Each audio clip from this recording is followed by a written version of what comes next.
Ngana yoki. Mais moyen ko sala autrement et ça quitte. 2 minutes ba beti mundu ki lisusu. Ba beti lisusu. Alors juste pour nous effrayer. Fin de compte, ba salio ba kokaki ko sala. Juste 2 minutes na ko bima na bango mwana ya betelinga pour taille. Papa Pierrot lamuka papa zokufa. Nous étions parmi les premières personnes à kokota nanda. Tokutie azali susu na makasi te. Tango yoki mungongo nanga apesinga liboko. Na simbie liboko mususu mais azoko ko telema te. Natala boye esasi ebinyao. Alors totali na mutu boye ba machete ya makasi ba trace ya minene. Na simba ye na mutu boye kwei. Nde tolobi solution na voisin tozaki na ye. Tolobi ke akoko fo boye te photo memena na hôpital basa le premier soin. Tokei photo memaye to memia na kiti. Tokomi na hôpital to déposer. Mais pendant tout ce temps, hémorragie ezaki déjà dans le salon partout. Alors, tant tokomi wana pour passer le premier soin, to constater que vraiment ezaki moi makasi ba poter les cas kimini. Donc mai banda ko makili banda ko bimaneti mai. Alors nde na bengi infirmière, ça fait corps médical, na ebisi mais nazo mona clarté. Son un tensiomètre, to prélever ba signe vital, to bo juste azana etani. Alors tant que basi ba tensiomètre signe vital, to comprendre que to azaki lisusu. Donc les films ça les miana, ezaka ya liboso te awa. Baka wana ekomi mwa ebele dernièrement ezaki na mangengenge. Na bibo tolo bata excellence. Ezaka même presque méthode bazoya bazo bukandako bakoti basali bako violer même bazo sala n'importe quoi. Tango basisi opération na bango nde balobi photo effacer pe mwasi. Alors que mwasi pendant ce temps akimaki akenda ko batama na salle de bain. Alors baluki ye mususu alobi te. Donc on to effacer déjà va bientôt kende ba récupérer $420 on va pesa ki mwana. Or maintenant ni magistrat de banda ko yebisa bango bozo atambongo bozo ataboyi bozo nyonso botika ngai bango ba yaki vraiment avec détermination ya ko effacer nde moi passion tozana ngona milito to bengi bo to kokaki ko benga téléphone eso sonné des fois bazoya donc neti ya poto koma na ba souciat ezama passe na ba erwana na passe yango na soki to ko senge pa na wa toza déjà dans souffrance to éviter ceux qui te kokosa lisusu nini sunga biso ata mo associate ata service moko boye ya bato bakoki koyokela biso anga de besoin na butu to ko lancer alarme bayoki biso ba yepe intervention donc ekosala biso moi kitoko.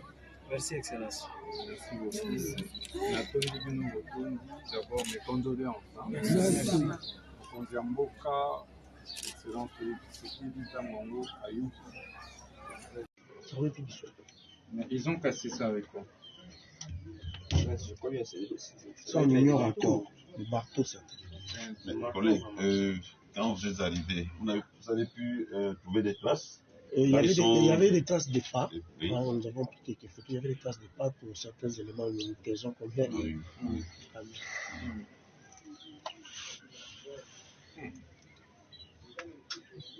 Comment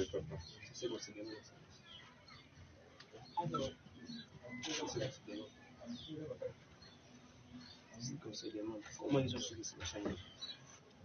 Ils ne sont même pas venus dans ma chambre. Alors lui, il n'a pas pu sortir au salon. Il était au salon. Du moment où ils sont entrés, il était au salon. Ils sont venus trouver papa au salon. On était avec papa au salon. Moi, je suis rentré dans ma chambre. Donc quand eux ont commencé à faire ça, papa est allé au salon. Oui. Il était au salon. Nous étions au salon avec papa. À 1h. À 1h du matin, nous étions au salon avec papa. Ils ont commencé par frapper les murs là. Comme il y a des faïences, c'est très dur. Ils ont vu que c'est dur. Ils sont dirigés vers ici. Comme s'ils savaient déjà que ici c'est la chambre. C'est la chambre. Papa les gars dit bon attendez, je fais quoi? Et puis ils ont cassé les murs jusqu'à ce qu'ils sont entrés, ils ont retrouvé papa au salon.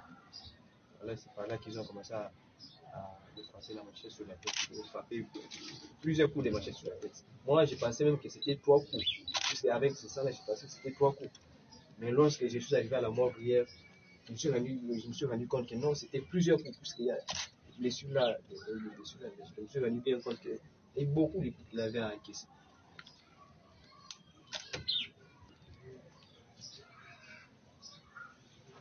quand même grave parce que quand les gens entrent comme ça, par effraction, ça veut dire qu'ils connaissent quelqu'un dans la maison. Oui.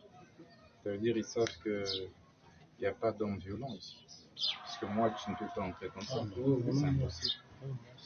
Non. C'est la première personne qui fait entrer sa tête là, moi je l'ai tué. Ça ne va pas manquer d'instruments. Il y avait une machette. Ce sont les gens qui connaissent. Non, qui connaissent.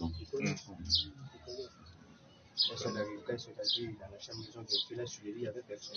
Ce sont les éléments de choses. Et plus grave encore, ils ne sont même pas entrés dans la chambre de mes soeurs. Ils ont juste ciblé cette chambre de papa et la mienne. C'est les messieurs qui étaient entrés chez moi là, a voulu aussi me tirer là-bas. Donc, si je ne lui avais pas dit là où se trouvait l'argent et le téléphone, j'ose bien croire qu'il aurait pu tirer sur. Il avait quel gendarme? Là, je ne sais pas. Ils étaient au nombre de combien? À l'intérieur, c'était à 3. Mais ici, dehors, j'ose croire que c'était nombreux qui surveillaient l'enceinte. Oui. À l'intérieur, c'était à 3.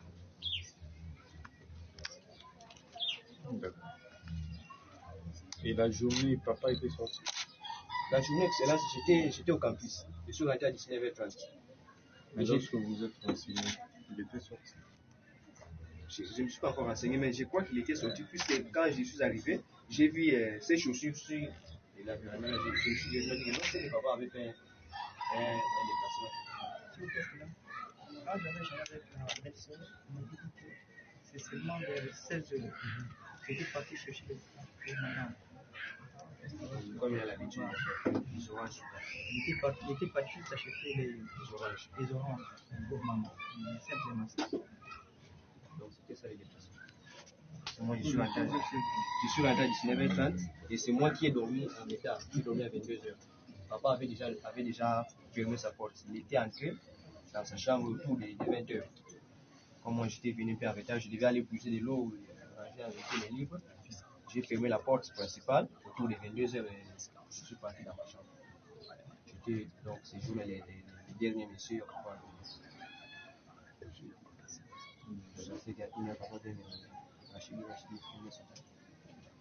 Et lorsque vous avez retrouvé papa par terre, le procureur par terre, il t'avait dit? Il m'a dit seulement Rachidi arrose-moi. Je l'ai arrosé de l'eau à plusieurs reprises. Et ma cousine qui est là, lorsque je suis sorti, elle m'a relaté que papa lui avait demandé aussi de l'eau à boire. Et elle lui avait donné aussi de l'eau à boire. Elle lui a donné de l'eau à boire. Mais lorsque nous sommes sortis avec maman pour chercher les gens, afin de nous secourir, quand on est arrivé, papa ne parlait plus, mais il respirait quand même. Jusqu'à ce qu'on l'a mené à l'hôpital. Il respirait aussi, mais...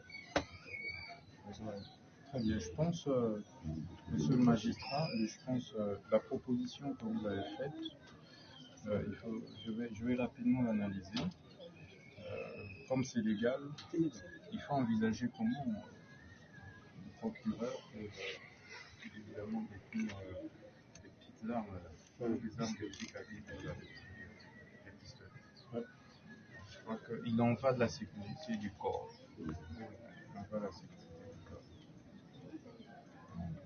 Je suis d'accord que si il avait son pistolet, ceci n'arriverait pas. Il faudrait juste prendre des mesures d'encadrement pour qu'il n'y ait pas de débordement par la suite. Mais l'urgence impose. Je vais devoir faire rapport à la haute hiérarchie, au chef de l'État et à la première ministre, mais pour pouvoir ordonner que cela se fasse. Merci.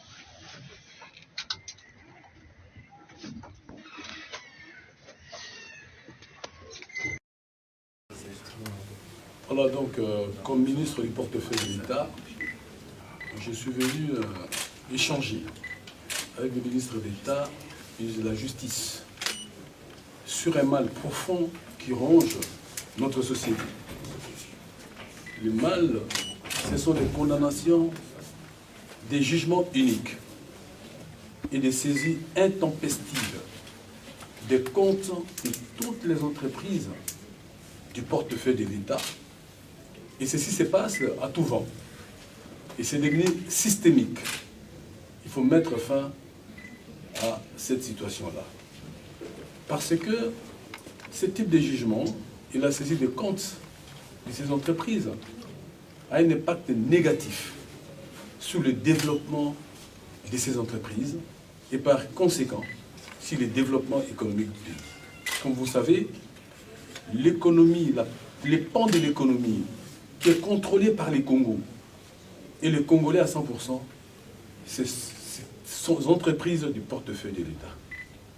Et lorsque les comptes sont tous les jours saisis, ces entreprises ont des problèmes de trésorerie, ne savent pas gérer les problèmes au quotidien et donc sont incapables d'investir pour le développement des activités. Le rôle des entreprises du portefeuille de l'État est d'assurer ou mieux de contribuer à la croissance de l'économie du pays. 2, de contribuer au développement social, de générer des emplois, sinon de protéger les emplois existants, mais aussi de contribuer au budget de l'État. Et si ces entreprises vivent ce système, nous ne saurons pas développer notre économie en nous servant de ces pans importants de l'économie.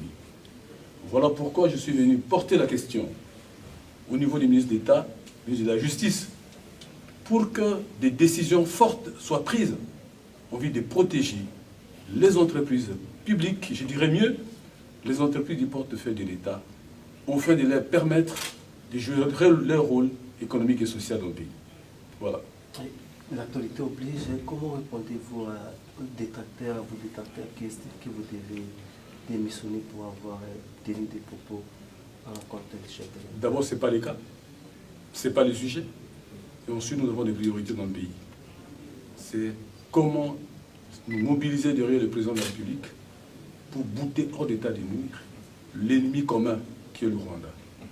Mais là, nous sommes sur un sujet aussi important, comment assurer le développement économique et social du pays à partir de son levier important, les entreprises du portefeuille de l'État. Voilà des sujets qui devraient nous intéresser.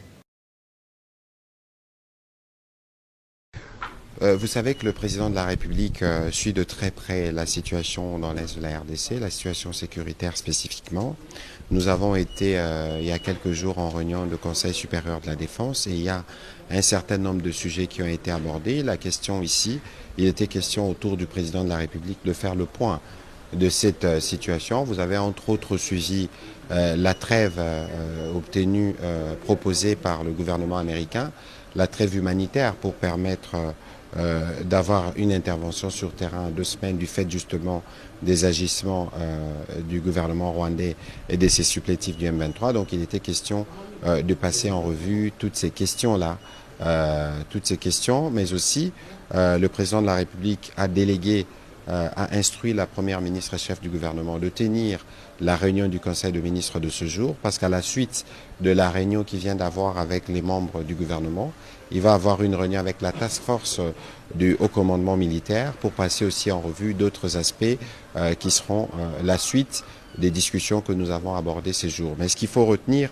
c'est que comme il avait dit au cours de la dernière réunion du Conseil supérieur de la défense, que la détermination est restée la même pour s'assurer que nous faisons tout pour récupérer chaque portion de notre territoire national occupé par ces terroristes et par le Rwanda. Et il y a déjà beaucoup de pressions qui sont faites sur le Rwanda. Notamment, vous avez suivi le blocage de l'aide humanitaire prévue par l'Union européenne. Tout ça, ce sont des choses qui peuvent rentrer dans le cadre de nos efforts diplomatiques, parce que vous savez que nous sommes sur plusieurs fronts à ces sujets. Et donc, c'est dans cette optique que nous avons terminé la réunion. Évidemment, il y en aura d'autres dans les jours qui viennent, dans le cadre justement du suivi régulier que le président de la République veut faire pour la situation dans l'Est. C'est parti.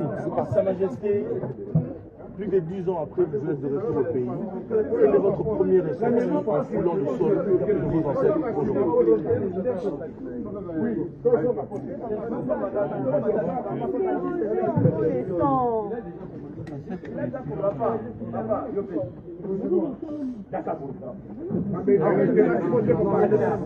me comportais peut-être bêtement. Je puisse adorer ces deux créateurs.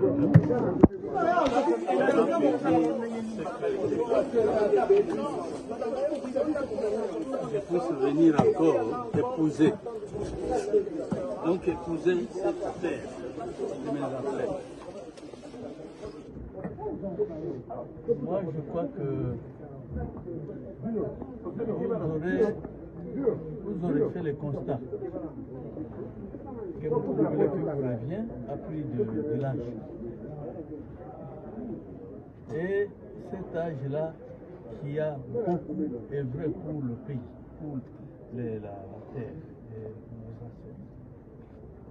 Point n'est besoin de pouvoir vous démontrer cela, vous le savez. J'ai toujours eu le temps de pouvoir réfléchir de quelle façon sortir mon peuple de l'invasion, de l'occupation. Parce que mon pays, comme il regorge de beaucoup de richesses, il est un pays qui est envié par le monde entier. Tout un chacun voudrait au moins en profiter et aller au-delà même de ce qu'il faut faire pour faire manquer même aux ayants droit, c'est-à-dire les enfants. Alors ça, c'est pourquoi j'ai pendant tout ce temps, pendant toute ma vie, j'ai souffert, j'ai fait souffrir ma famille à cause de ça. Et j'entends moi continuer sans autre. Vous revenez au pays notamment grâce à une volonté qui a été manifestée par le président de la République en vous graciant et tous ceux de vos fidèles. Et vous connaissez le contexte politique actuel, le pays en guerre. Est-ce que Sa Majesté Joseph Nkungwila est prêt à accompagner le chef de l'État? Vous avez parlé de l'invasion, à faire en sorte que nous puissions en finir victorieux. Moi, je crois